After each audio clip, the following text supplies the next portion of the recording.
Hello everyone, my self doctor Chandrakant Dwivedi, MD Ayurveda.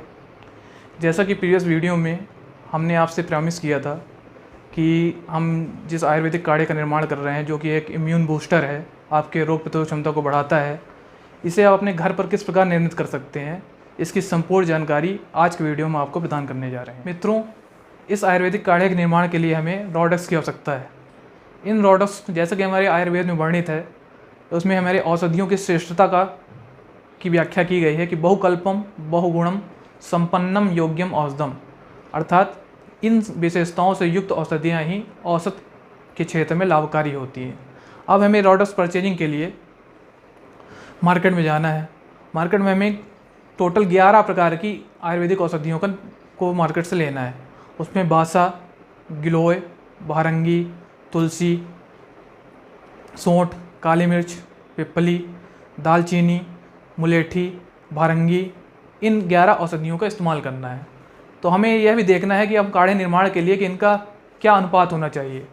तो मित्रों, हमें सौंठ, काली मिर्च, पिपली, दालचीनी, ये तीनों उष्णवीर वाली औषधियाँ होती हैं और तीक्ष्ण होती हैं, तो हमें इसे कम मात्रा में लेना है। ये क्योंकि 11 प्रकार की औषधियाँ हैं हमारी, तो ये 1/11 पार्ट रहेगा, और बाकी वासा, गिलोय, भारंगी, बहेड़ा, मुलेठी, तुलसी, गोछुर, ये टोटली 1 पार्ट में रहेंगे। इतना हमें ध्यान रखना है। और जब हम रॉडक्स परचेज करके मार्केट से ले आएंगे, तो हमें यह विशेष रूप से ध्यान रखना है कि औषधियों में कोई फंगस ना लगा हो, कोई कीड़े मकोड़े उसे ग्रसित न किए हुए हों, और उसमें किसी प्रकार की अशुद्धता नहीं होनी चाहिए। टोटली प्योर औषधियाँ होनी चाहिए, तभी वह लाभकारी होंगी। ये रॉडक्स, जो 11 प्रकार की रॉडक्स हम मार्केट से लेकर आए हैं और इनसे आयुर्वेदिक काढ़े का निर्माण कर रहे हैं, तो इनका देखिए क्या महत्व होता हुआ मैं आपको बताने जा रहा हूँ। वासा का इसे एड्रोडोवेट्स का कहते हैं, इसका म्यूकोलाइटिक एंड ब्रैकोडाइलेटर इफेक्ट है। तुलसी का एंटीवायरल एंटीपायरेटिव इफेक्ट है। गिलोय जिसे भी अमृता भी कहा जाता है, इसके गुण अमृत के समान होते हैं, तो इसका एंटीबायोटिक, एंटीपायरेटिक, एंटीवायरल तीनों इफेक्ट है। और सौंठ, काली मिर्च, पिपली, दालचीनी, ये तीनों उष्णवीर औषधियाँ हैं और कफनाशक हैं, और रेस्पिरेटरी ट्रीटमेंट का बहुत अच्छा योगदान है। मुलेठी स्वरग्न यानी स्वर के लिए बहुत अच्छी औषधि है, और रेस्पिरेटरी के इन्फेक्शन के लिए मुलेठी का भी बहुत अच्छा योगदान है। तो इस प्रकार इन सब औषधियों से मिलकर जो हम आयुर्वेदिक काढ़े का निर्माण कर रहे हैं, इसका रेस्पिरेटरी ट्रैक्ट, सर्दी, खांसी, जुकाम में बहुत अच्छा काम है। इस प्रकार हम जितनी भी प्रोडक्ट्स मार्केट से लेकर आते हैं, फिर हमें इसे प्रॉपर तरीके से क्लीन करना होता है। क्लीन करने के लिए कभी हम देखते हैं जब मार्केट से औषधियाँ लाते हैं, तो उसमें कि कभी कभी पत्थर के टुकड़े हो जाते हैं या पॉलीथीन पाई जाती हैं, तो इन्हें हम प्रॉपर तरीके से हटा देते हैं, तभी यह काढ़ा हमारा जो है अच्छी प्रकार से बन सकता है। अब आफ्टर रॉडर क्लीनिंग्स, अब हम इसका क्वाथ द्रव्य बनाएंगे। देखिए मित्रों, आप लोगों को मैं बता देना चाहता हूँ कि क्वाथ द्रव्य और पाउडर में बहुत अंतर होता है। पाउडर अर्थात हमारे आयुर्वेद में भी ये दोनों अलग अलग कल्पनाएँ बताई गई हैं, एक क्वाथ द्रव्य कल्पना, एक चूर्ण कल्पना। क्वाथ जब हम काढ़े का इस्तेमाल करते हैं, तो उसमें उसके जो काढ़े के पार्टिकल होते हैं वह चूर्ण के पार्टिकल से बड़े होते हैं। इसे हमारे आयुर्वेद में यौकुट फॉर्म बताया गया है। यौकुट अर्थात जौ के दाने के बराबर के पार्टिकल होते हैं। तभी जब इसे हम पानी में इसे उबालते हैं, तभी उसका एक्सट्रैक्ट पानी पर बराबर आता है। जबकि आप पाउडर जब बनाते हैं, तो उसकी जो मेस बताई गई है, अर्थात चलनी का जो नंबर बताया गया है, सीव जिसे कहते हैं, वो 80 से 120 होता है।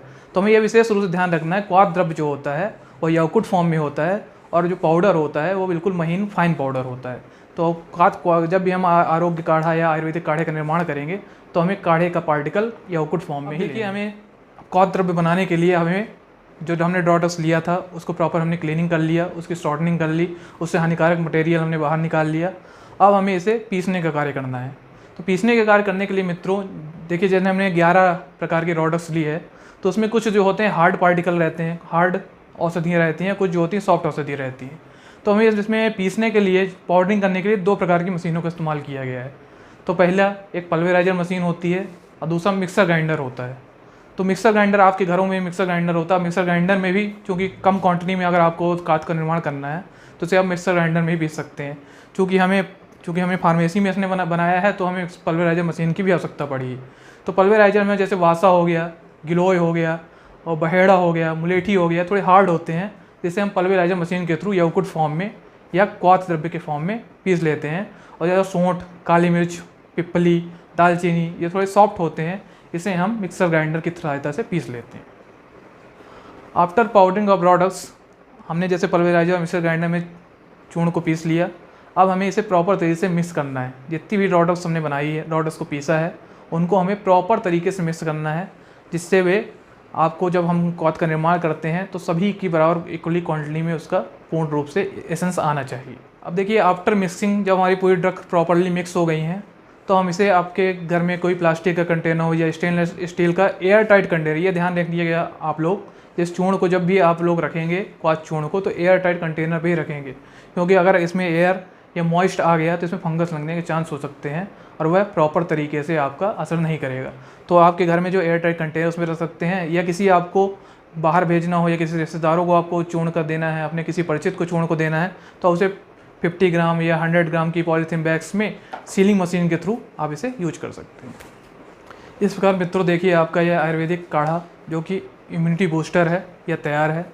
इसे आप स्टेप बाय स्टेप, जैसे कि मैंने आपको शुरू से लेकर लास्ट तक बताया है, आप बिल्कुल घर में बना सकते हैं और यूज कर सकते हैं।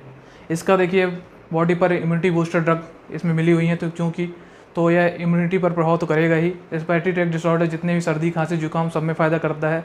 आपको अगर बुखार की समस्या है तो बुखार में भी लाभकारी होता है।